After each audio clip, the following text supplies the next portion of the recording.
Hello friends and neighbors, it's September 9th. I turned 27 1 month from today, and today we are going to learn how to play the trumpet in 6 easy steps. So what am I doing? Thanks for joining me.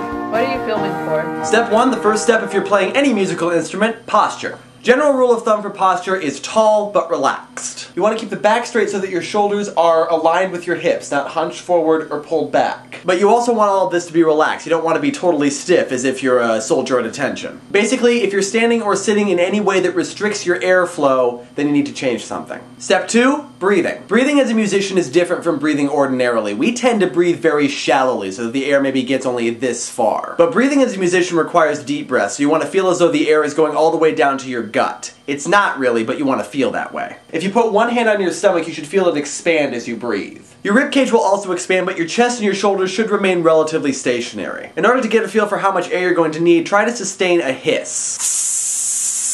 If you can sustain that for about 10 seconds or more, then you're probably ready to move on to the next step. Step 3, embouchure, or mouth technique. Brass players use a very specific embouchure technique in order to play their instruments. You don't just blow through it. First thing you want to do is put your lips together in a natural way, as if you had just said M&M. You don't want to press them together really hard, you don't want to stretch them out, and you don't want to purse them. You just want them to come together very naturally. M&M.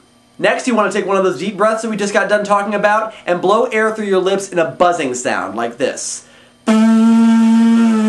If you're not used to doing this, it might take some time. Keep trying. Your goal should be to get a pitch, like one that you can hum and sustain it for a little bit. Once you can do that, experiment with the buzz a little bit. See if you can go higher or lower. In general, a faster, slightly tighter buzz will get you a higher pitch, whereas a slower, more relaxed buzz will get you a lower pitch. And anytime you're buzzing, make sure that you're not puffing your cheeks. I know Dizzy Gillespie did it, but you're not Dizzy Gillespie. Step 4, once you've got your buzzing down, use the mouthpiece. Eventually we'll use the whole instrument, but for now just the mouthpiece. You want the mouthpiece to be centered on your lips both this way and this way. It should be in the exact center of your lips, not off to one side. And about half of the mouthpiece should be filled with your top lip and the other half with the bottom lip. Once you've got it in place, try that buzzing sound again.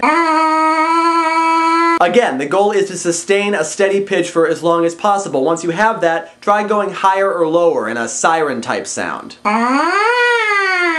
And if you're feeling really confident, try to use Harold Hill's Think system to play a song.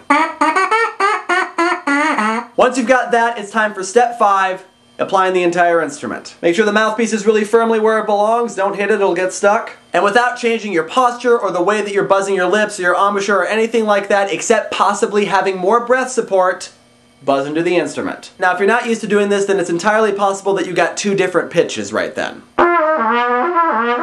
If you got one steady pitch, then good for you. If you didn't, then that's completely normal. Try to isolate one of those pitches that you got out of the instrument and just hold it for as long as possible. You're probably playing one of 3 pitches. A low pitch, which is a C, a slightly higher pitch, which is a G, and some of you, though probably not many of you, might have even managed to get the high C. If you did get the high C, then congratulations, you're a natural trumpet player. If you didn't, don't worry, keep working on it, you'll get there eventually. Now there are 2 ways to change pitch on the trumpet. One we just got done talking about, the buzzing speed, which is why I had you practice moving up and down on the mouthpiece and just buzzing normally. And there are also the valves. I'm not going to take you through each and every valve combination because that'll take too much time, but I will show you how to play a C scale.